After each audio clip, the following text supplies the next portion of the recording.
Okay, greetings and welcome to another Grenfell MediaWatch update. Today's edition I want to call Reversing the Narrative. Now, why do I call it that? Well, over the last couple of weeks we've seen a very interesting development take place in the media, and this is one where the heroes have become the villains. And when I talk about the heroes, I'm talking about survivors, the bereaved, those that have been leading the campaign for justice for Grenfell. And the villains, and that's why I'm talking about the councillors, the politicians, have somehow become the heroes actually winning a local election. Anyway, let's start this story at the inquiry.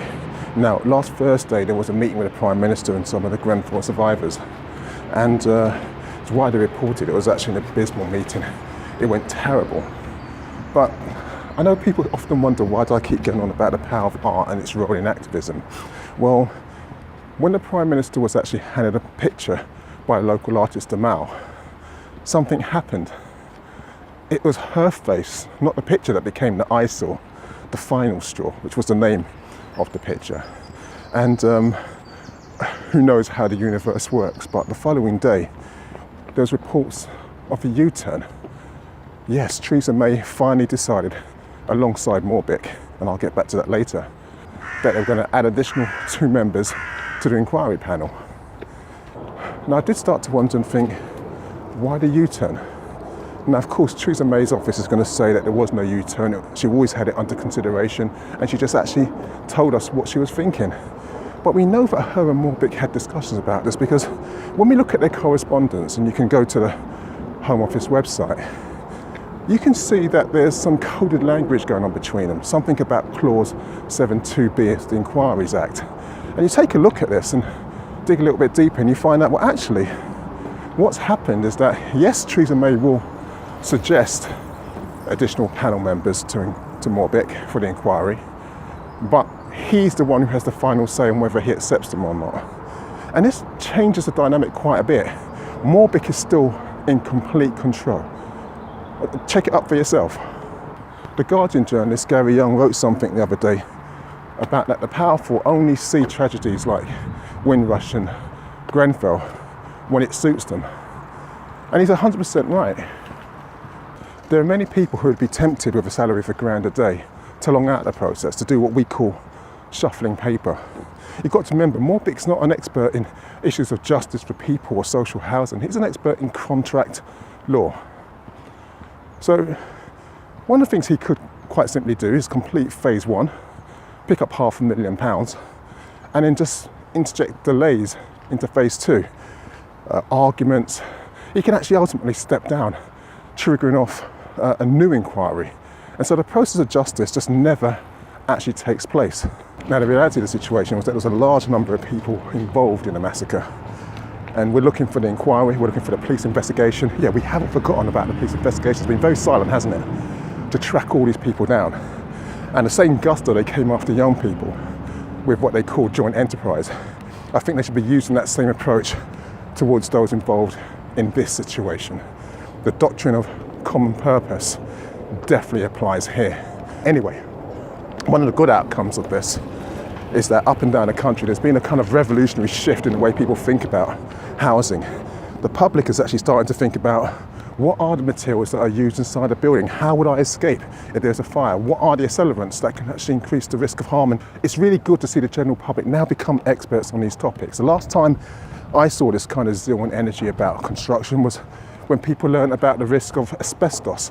Last week, I was fortunate enough to bump into the brilliant Loki, and he reminded me that this is an issue that doesn't just affect those people in social housing, but also those in private accommodation. And we saw 43 MPs put together a letter calling for the government to do something about raising funds and providing the means for councils and landlords to remove flammable cladding from people's houses to make the country safe. Still no result on this.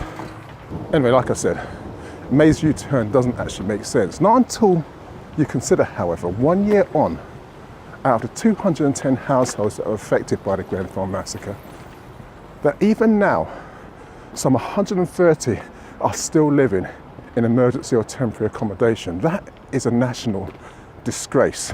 And with figures that bad, how did they accomplish this PR makeover? I think there are three tactics that they use, and I'll go into each one very briefly. The first one is the cover up. And by that, I'm talking about what they've now called the safety shield for Grenfell Towers. Now, there was a story leaked in the media that residents are angry and they're saying that, why is the sheet white? We called for it to be green and you've got to tear it down and it's going to cost the taxpayers £400,000 and we don't care. And it makes out the heroes of the story, the survivors, to be unreasonable, just wasting public funds. But the truth is something completely different. You see, the government knew since December that they wanted it to be green. And if you remember, they've been continuously dripping out press releases saying that the community is at the centre, at the heart of all decisions of what's going to take place on the site of Grenfell. The community. And yet this leaking of this article, this nonsense story portraying them out to be the enemies, the villains of the piece, wasting taxpayers' money, changing their mind, has gone out unchallenged. That's one approach that they've used. The second trick that the government has used is that of the royal makeover. I mean, how can you compete with the royal circus? There's a wedding taking place, you've got this DIY BBC project coming in. It's like, how can a community have any issues with that? Well, I would argue that a community actually doesn't have a problem with the royal circus coming to town. I mean, I do. I'm not a royalist. I'm quite against the monarchy in that sense. But the communities have nothing but respect and love and hospitality for these kind of processes. But strategically, this is a piece of genius. You see, by incorporating the Grenfell community into the royal circus, Grenfell then becomes the brush that whitewashes their sins. It's brilliant. The public starts to have animosity towards the Grenfell survivors because they think that they're getting privileges that they don't deserve. The people who are actually extending the hand of gratitude come across as saints because they're caring about the poor little people when they don't really give a damn. This is a fantastic piece of PR. Another strategy used by the government against the Grenfell community is one of spin. We now know that a former advisor to Theresa May, yes, a personal advisor to Theresa May, who set up a PR firm which attacked a local MP who was sympathetic and supportive of the Grenfell community. They know exactly what they were doing. They wanted to make sure that when this 1 year anniversary came about, that everyone who was involved with supporting the Grenfell community looked completely unreasonable, looked completely as if there was something wrong with them. And they've almost achieved their goal.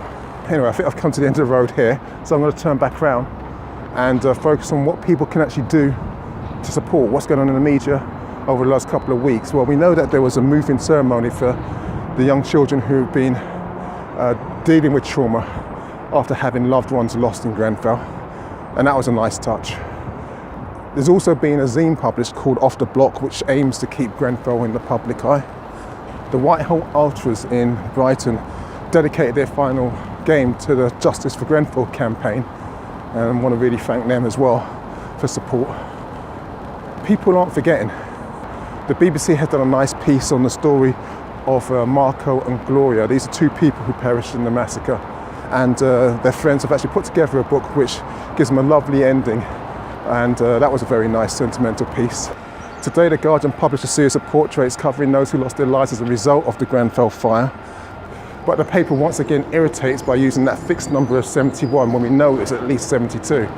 Now, Grenfell United has actually published their plans for the 1 year anniversary, and I hope that the media actually listens to their calls for some privacy on the actual day.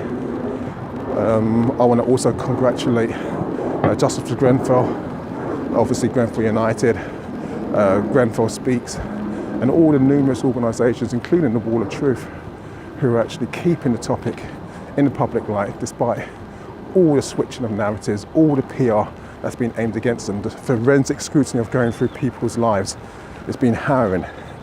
I also want to big up the Grenfell MediaWatch team, who do the invisible work behind the scenes while I do the big mouth stuff. And finally, there's going to be a rally at Parliament at 3 p.m. as MPs discuss some of the issues relating to Grenfell.